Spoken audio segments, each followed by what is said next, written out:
You're good to Okay. Hello, everyone. I hope those people online, they can hear me.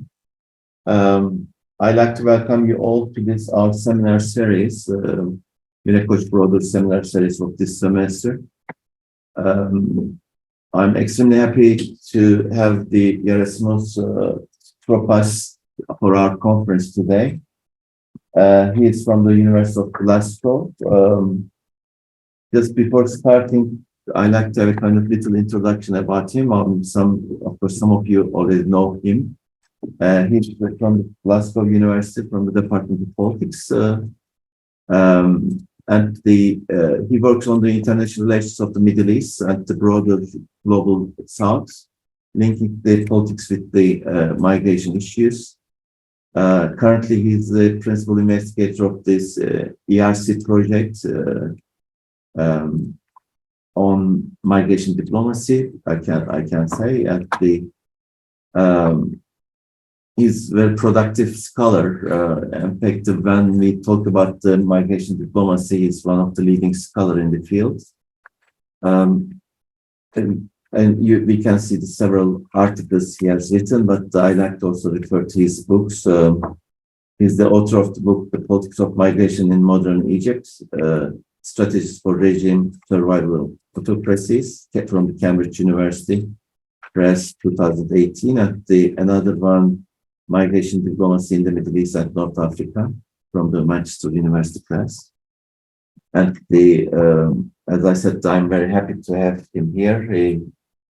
He's also conducting his research in Turkey currently. Yes, floor is yours, and I'm very happy to have you. Just a second. Are we online also? Yeah. Okay, everything's okay. What? I just need to close this. Mm-hmm.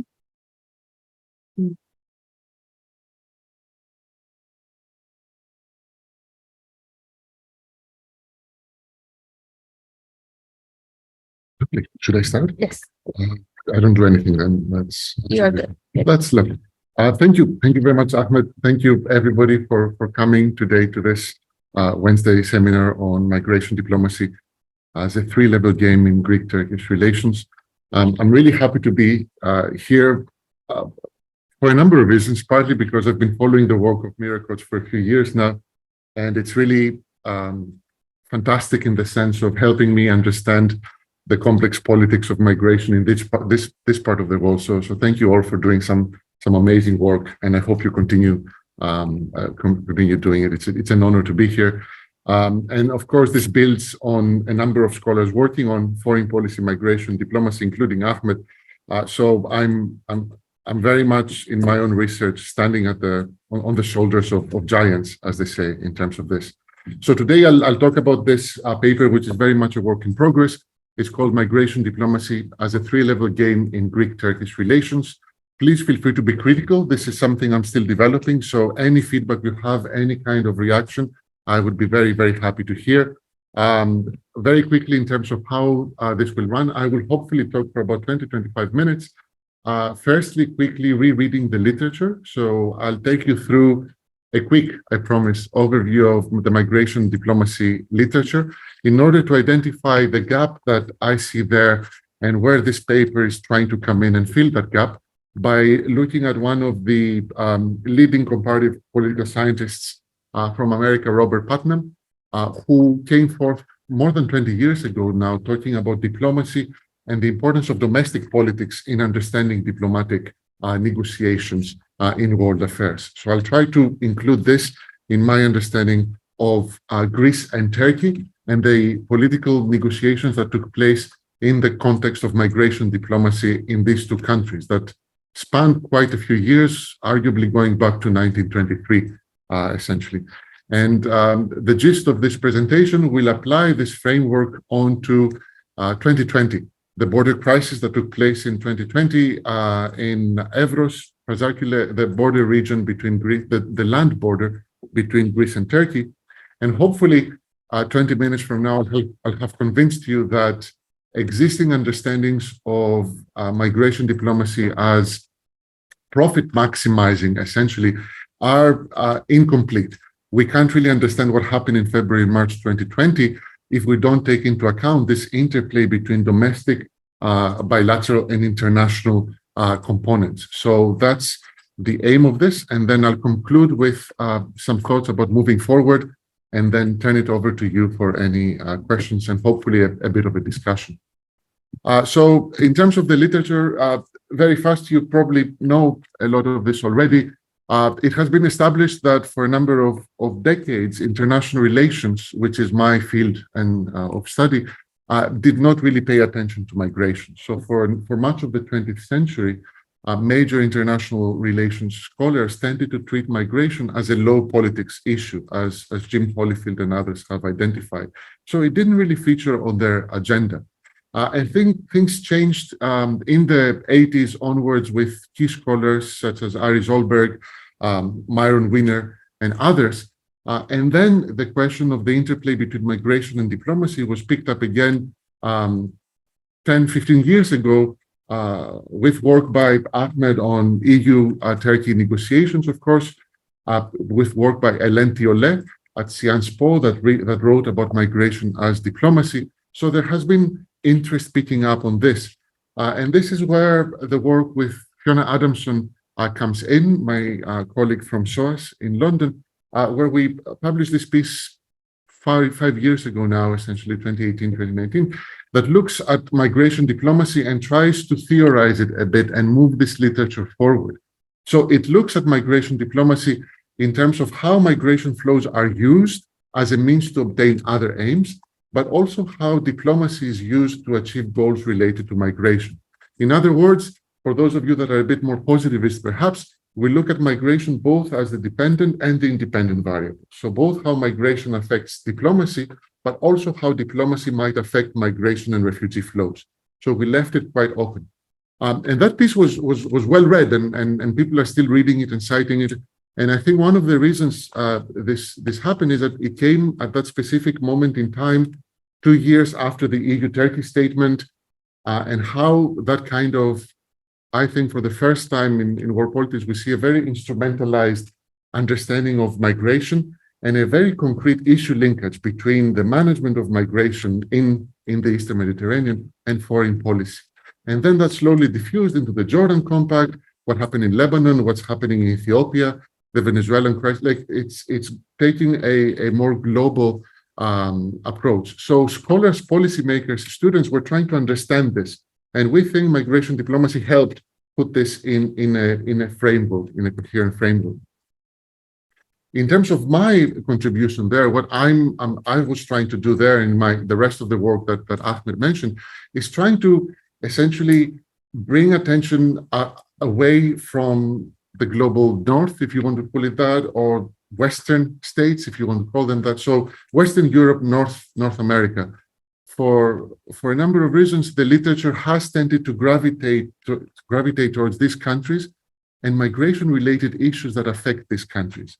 And a lot of times, these don't really translate very well to countries outside the global north, which I find quite an interesting dynamic, given that most flows of migration are not from the south to the north, but take place within the global south.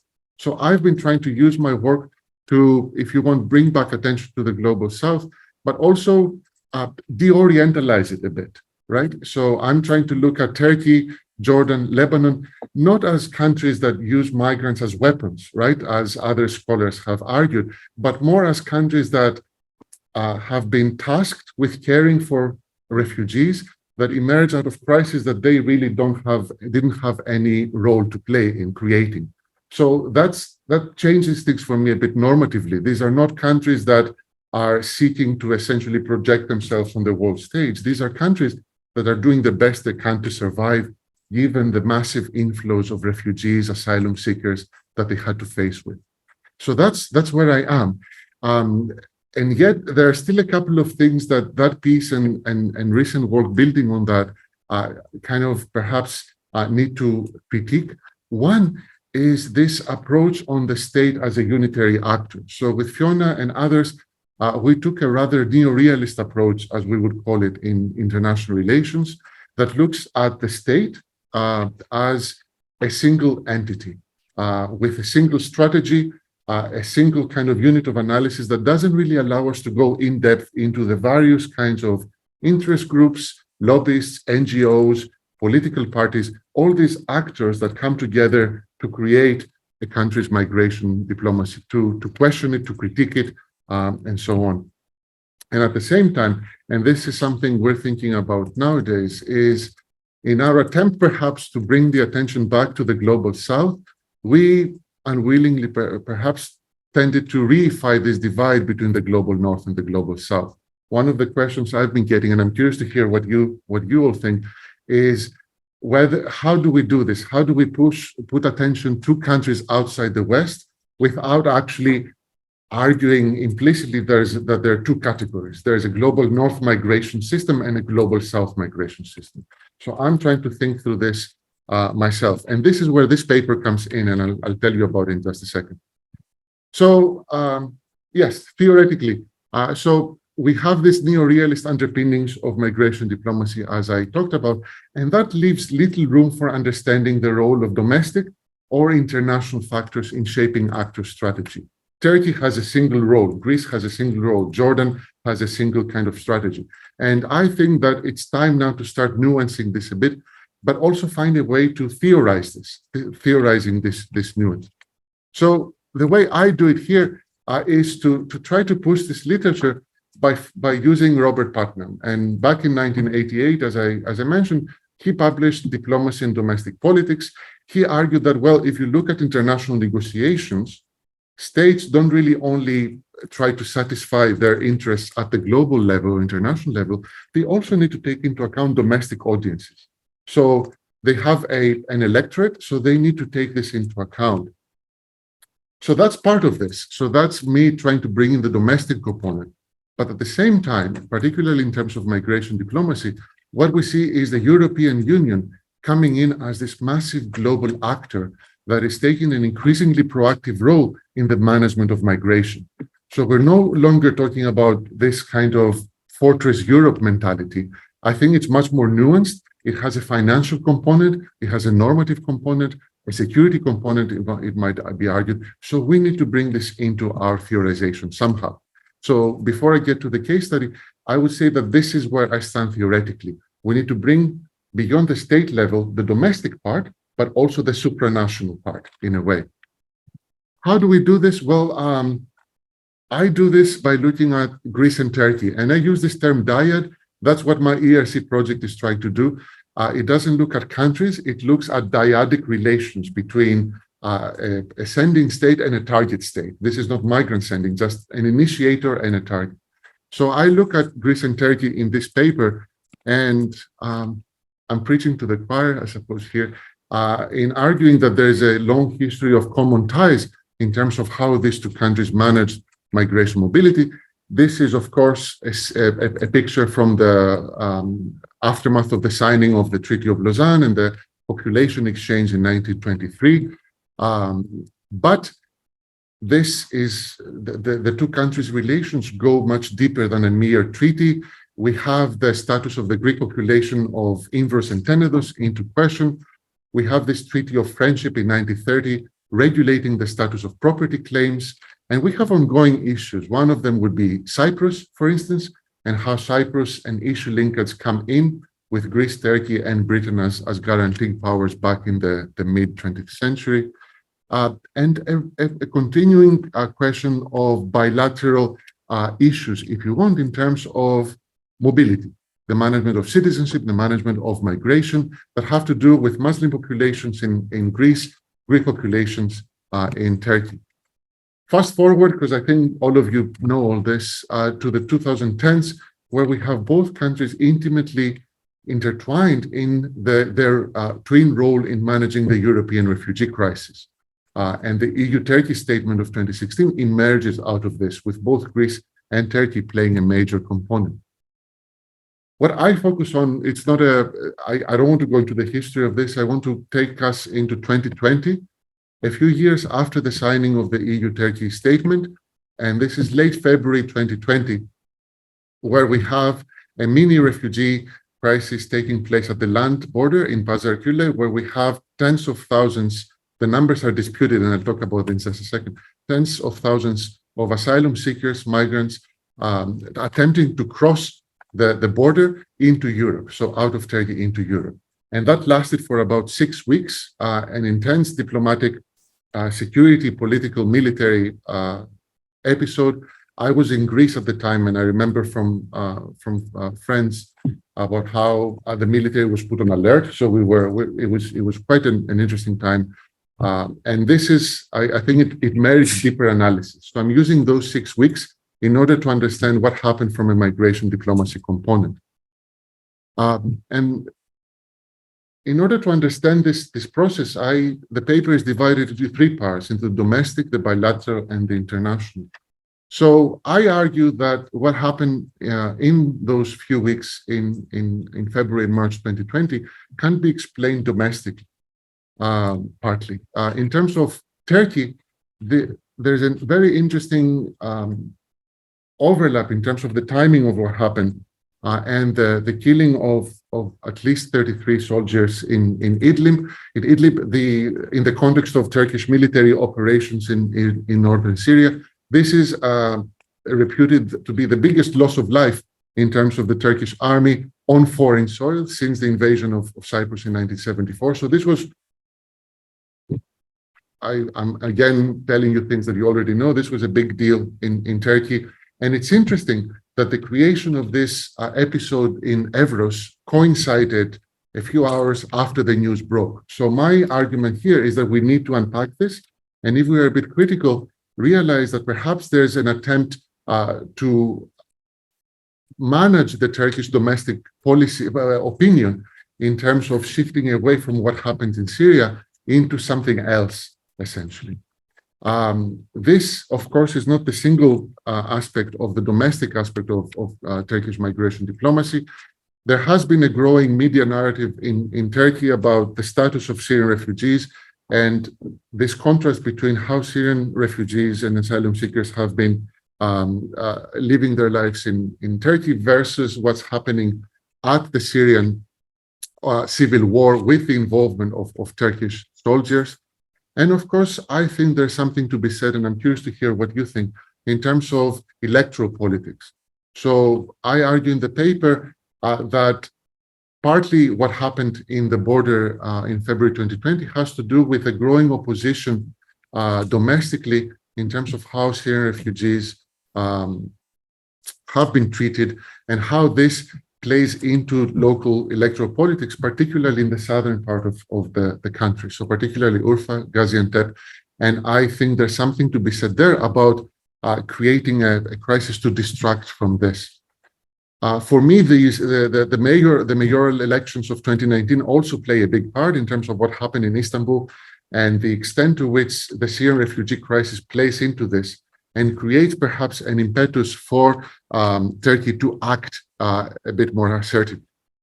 This is something that I'm guessing you already know about. The Greek component I find equally interesting because there's a distinct domestic political component there. So in Greece in 2020, the government in power is the New Democracy Party, a center-right party that was elected on essentially a platform on being much tougher on Syrian refugees than the previous Syriza government. So when this erupts in February 2020, the New Democracy Party headed by Prime Minister Mitsotakis sees this as a very good opportunity to energize their base. This is the party elected to combat irregular migration, to securitize the border with Turkey, and this is the opportunity to show this. And of course, this is not just playing to their own domestic political voters, but also attempt to essentially create this rally around the flag effect of creating an existential nationalist crisis that speaks to the very hearts and minds of Greek voters and Greek citizens in order to strengthen domestic political support, again, by creating a stark contrast with what happened under Syriza. If you remember, or if you read the news at the time, Syriza had a much looser open border policy, at least for part of this time. And this is what the New Democracy Party uses the 2020 crisis to combat. These kinds of images flooded the Greek media at the time. So this is Prime Minister Mitsotakis sending troops to the border, sending additional police, taking photos in this securitized fashion of what's happening in the border with Turkey, and creating essentially a highly securitized narrative in terms of Greece and how Greece aims to react to this. At the same time, beyond domestic politics, there is a distinct bilateral dimension there that we need to take into account that goes essentially into a deeper kind of Greek-Turkish relations history of bilateral strains in terms of how these two neighboring countries have operated. Deutsche Welle reported from the border, and the reporter was saying how this humanitarian catastrophe, which it was used for the benefit of both the Greek and the Turkish governments, creating essentially a Greek-Turkish propaganda battle that we hadn't seen before. In Greece, the Speaker of Parliament would accuse Turkey of becoming this migrant smuggler, and there was a lot of talk at the time from right-wing and far-right sources that essentially looked at what's happening at the border as part of a greater agenda by the Turkish state, this kind of conspiracy theory of Islamizing Greece, right? This is the first step to creating another 1821 being the anniversary of the Greek War of Independence against the Ottomans. So this kind of narrative features very much into this, and I think should be taken into account in terms of understanding how bilateral relations and the history of the two countries plays into what happens in 2020. What's interesting here is that hard facts, I argue, were sacrificed, right? They became sacrificial lambs. Greek politicians and the Greek media would essentially dismiss any Turkish accusations or IO accusations about violating human rights at the border. They would call this fake news. Anyone that tried to report on human rights violations at the border would essentially be displayed as an anti-Greek kind of narrative.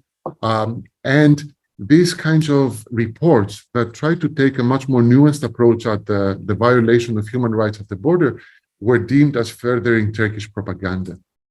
One example here, I go into this a bit deeper in the paper. One example has to do with statistics and numbers, right?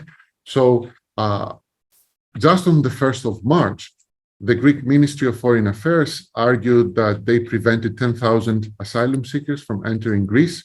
Only 73 of them managed to cross in.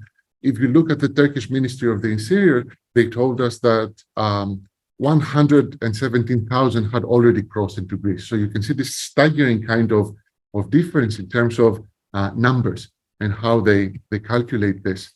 So by the 5th of March, Turkish sources put the number of asylum seekers to 135,000. The Greeks say that it's only 200 or so people that made it over to European soil. This is something that we see quite frequently, at least I saw it in the context of the Syrian refugee crisis, where it comes from presenting numbers of refugees and asylum seekers. It's quite surprising to see being used so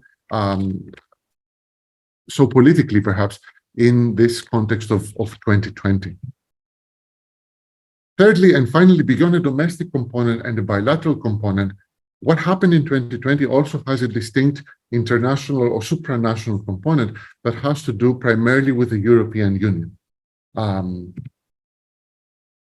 What happened is almost immediately at the outbreak of this crisis, the New Democracy Party in Greece reached out to Europe, to Brussels, and organized a well-publicized visit of 3 of the top European Union officials that went to the border with Prime Minister Mitsotakis and various security and police and military officials. So this is Ursula von der Leyen, Charles Michel, and David Sassoli. All went there to demonstrate, as they called it at the time, that the Greek border is the European border, but also playing into the ruling party's attempt to present itself as a very pro-European party.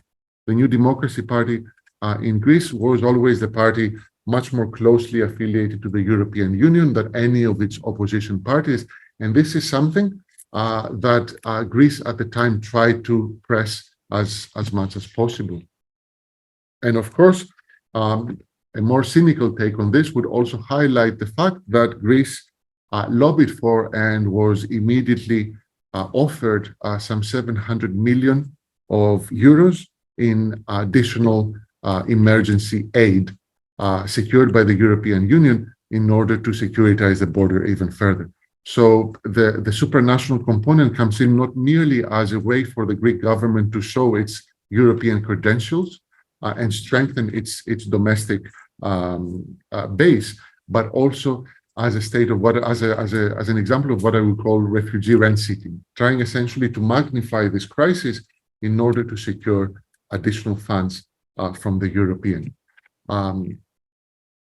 On the other hand, the EU also, I argue, plays into the Turkish government's position in a number of ways, not exactly as a source of aid. One of the things that I was reading, and I'm happy to discuss, is that Erdogan came out later saying that, well, we were offered some money by the European Union, but we turned it down because this is not about money anymore. This is about something else, which is very interesting in terms of this and goes against kind of existing approaches to migration diplomacy. What I argue is that for Turkey, arguably what Brussels was meant to do, perhaps, was to shift its position vis-a-vis a long-standing argument that Turkey portrayed in terms of creating a safe zone in northern Syria in the context of Operation Peace Spring. So Turkey, I think, was trying to use Europe in that kind of an issue linkage approach. And of course, the European Union functions in Turkish rhetoric not this, in exactly the opposite way, perhaps, than it functioned in the Greek rhetoric. Whereas in the Greek case, we see Europe as something that should be closer to us. We're European. We need to make this not a Greek crisis, but a European crisis. From the Turkish perspective, the whole situation in the border demonstrates the hypocrisy of Europe, right? This liberal democratic power that seeks to protect ostensibly human rights of asylum seekers, refugees, yet look at what they're doing to these poor people at the border. Again, a very cynical approach, I would argue, that instrumentalizes refugees in a different manner in order to essentially debunk the argument that the European Union is a normative power, and it's actually much more hypocritical. A statement that critical scholars would say does have merit, but should also be seen as part of a specific strategy in terms of Turkish migration diplomacy. So that's where I am with this paper. Gosh, half past already. Conclusions and looking forward. So hopefully what I convinced you over the last 20 minutes is to look at how this border crisis was managed in 2020.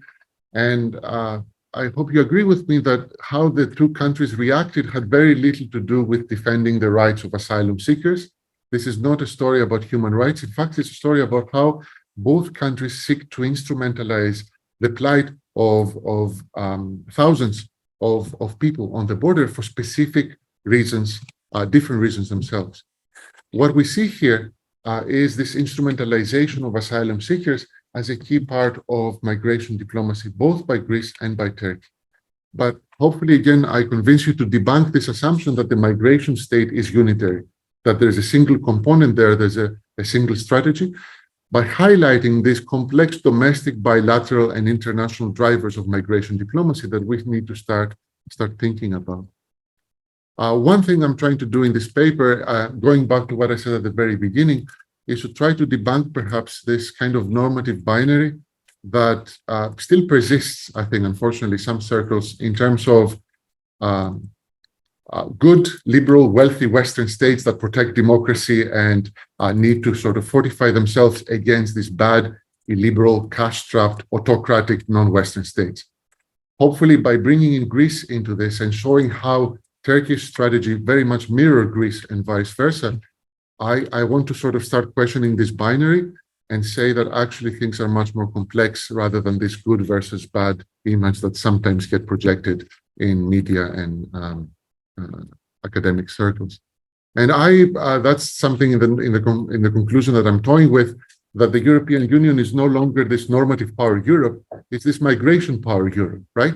It has become this global financial actor that is there perhaps to be co-opted by some states, Greece to get money, other states arguably as well in Northern Africa that seek to cooperate with the European Union in exchange for financial remuneration, or as an actor to be attacked on normative grounds. What Erdogan was doing in 2020, attacking the European Union, was mirrored by what Lukashenko was also talking about when another border crisis was created, again, rather artificially in 2021, 2022.